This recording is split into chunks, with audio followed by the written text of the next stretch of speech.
Good morning and welcome to Radio Friends on Wednesday, January the 25th. Always a pleasure to be with you. Let's start first of all with Patricia Miller, who is over here. Hi, Paul. Columbia Public Library, a couple events going on with Central Missouri Dietetic Association, right? Yes. We have two upcoming events. One on Saturday, January the 28th, and that's one of our Kids in the Kitchen.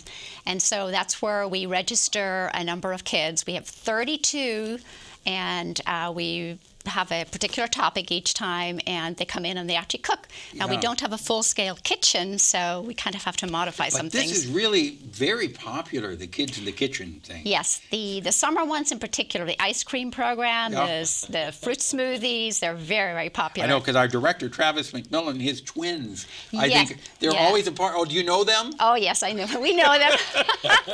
Okay, they're always a part of the Kids in the Kitchen. And they love to wear the little chef's hats that the dietitians hand out. Yeah. So the one that's on Saturday the 28th, what will be going on?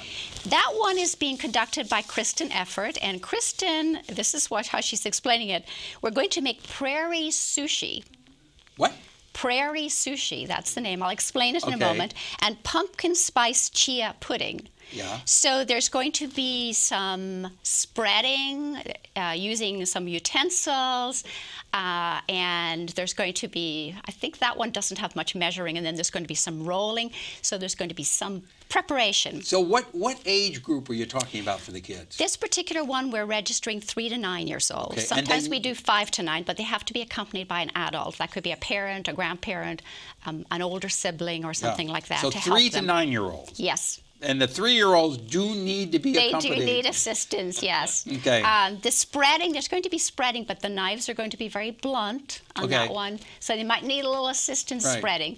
But the prairie sushi, I believe, I can tell you a little bit about it. So they're going to be spreading cream cheese on flour tortillas, and they're going to be adding some other ingredients, which may be new. One of the purposes is to introduce some things that perhaps the kids are not familiar with, or they might sort of like go, yuck, that's very green. Yeah, but then they taste it, and it's good. Yes, it's very But the thing is, for this, they've got to register today, right? They've got to register. Need to get registered. Yes, absolutely.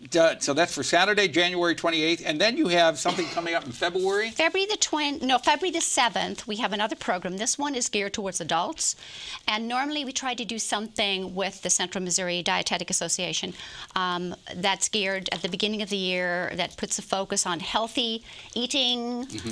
We've done a number of things on particular diets, but this one really focuses on Heart Healthy Month. February is Heart Month, and so this one is presented by a dietetic student who is about to graduate from MU, and her name is Hannah Turnbull, and she's going to do something with, I believe, avocados. So she's going to focus on incorporating some healthy fats into your diet. So if people want more information and if they want to sign up for this, do they go to the website? If they want to sign up and register for the Kids in the Kitchen, they need to do it now.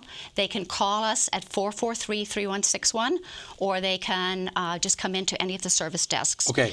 And the one on February the 7th for the adults, we're not taking registration for that. That's just a drop-in. Okay. And there will be some food samples and some good things to eat at that one, I have been told. Patricia, thank you so much for coming by. You're welcome. And have fun with the kids, all right? Thank you. It is always fun. Now we turn to my friend over here, Wally Pfeffer. Good to have you here, Wally Pfeffer. Paul. You're here to talk to us about the 15th Annual Legislative Forum. Yes, sir.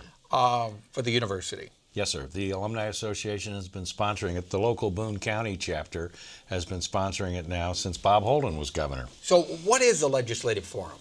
We'll bring together 70, 80 alums, along with the members of the local Boone County delegation, our state senator and our state representatives, and we'll bring them together to hear from them individually about where they see legislation impacting the university this year, particularly the state budget, but also, because they're not single-dimensional folks, what other interests they have legislatively through the year, so that maybe we can be supportive of some of the other things they're trying to accomplish during this session. What good do you feel comes out of these forums? You've had them for 15 years, so obviously good does come from it. Yes. I think the best thing that comes out of this is it energizes local alums into what's going on in Jefferson City, particularly in times of budget stress, which seem to be about every other year these days. Originally, it was begun because Bob Holden had to withhold about 20 or 30% of the state's budget, or the university's budget, within the last few months of the budget year. And so we were trying to react to what can we do to convince our legislators not to let that happen. You're almost like a group of lobbyists, aren't you? We are. Yeah, we are, without a doubt. Without a doubt. We go down there and we talk to them. Right, but the important thing to keep in mind is the fact how important the University of Missouri is to this community. The university is an economic engine that drives the community. Well, former Mayor Bob McDavid used to call us a company town, and that's true. And it's not just Columbia and Boone County and places like where you and James live, but also the whole central Missouri region. Of course it Jeff is. City, Fulton. When you realize how many lives the university touches, either with employees or family of employees. And certainly students. Yes, and the students. It really is the economic engine, not just for Columbia, but for central Missouri. Without a doubt. And so money that the state invests in the university is multiplied many times in the impact that it has for our economy. And sometimes people don't see that. No, I know they don't. Or perhaps they don't want to see that. Well, because of other issues that they may have with the university. And that's part of what the legislators will address if there's something, hot button at that moment that they might talk to us about. But so much of it, too, will come out of what we hear from the governor at his State of the State address. And so there will be some legislative reaction to that and what's possible and what they might feel is not possible. So if people, are you still looking for people to come and be a part of this? Well, the event is Thursday night, January 26th, so we're at a point where we've probably given a head count to Grand Cru. It'll be there at 5:30. But if folks want to come in and just walk in, and if we've got room for them, we'll take them. Okay. But we are limited to about 80 people. So it will be at the Grand Cru restaurant? Yes, sir. From when to when? From 5:30 to 7:30. Okay. On January 26th. That's a Thursday evening. And so if you haven't signed up for now, you're probably full, but if you feel passionate about it, if you're really passionate about it, come on by. Come by, and they'll probably find Look for me. Look for Wally. You can't miss Wally Pfeffer. Look for him, and somehow or another they'll get you in. Wally, thank you so much for coming by. Thank you, my friend. Pleasure having you here. Tomorrow with the State Historical Society with Joan Stack. Want to remind you, our program directed by Travis McMillen, Reynolds Journalism Institute. Audio, Pat Akers, KVIA. Our floor director is Maggie Noble, and our assistant producer and guest coordinator, Uncle James Mauser. And if there's something you'd like to hear or see, drop me an email, pepperp@missouri.edu.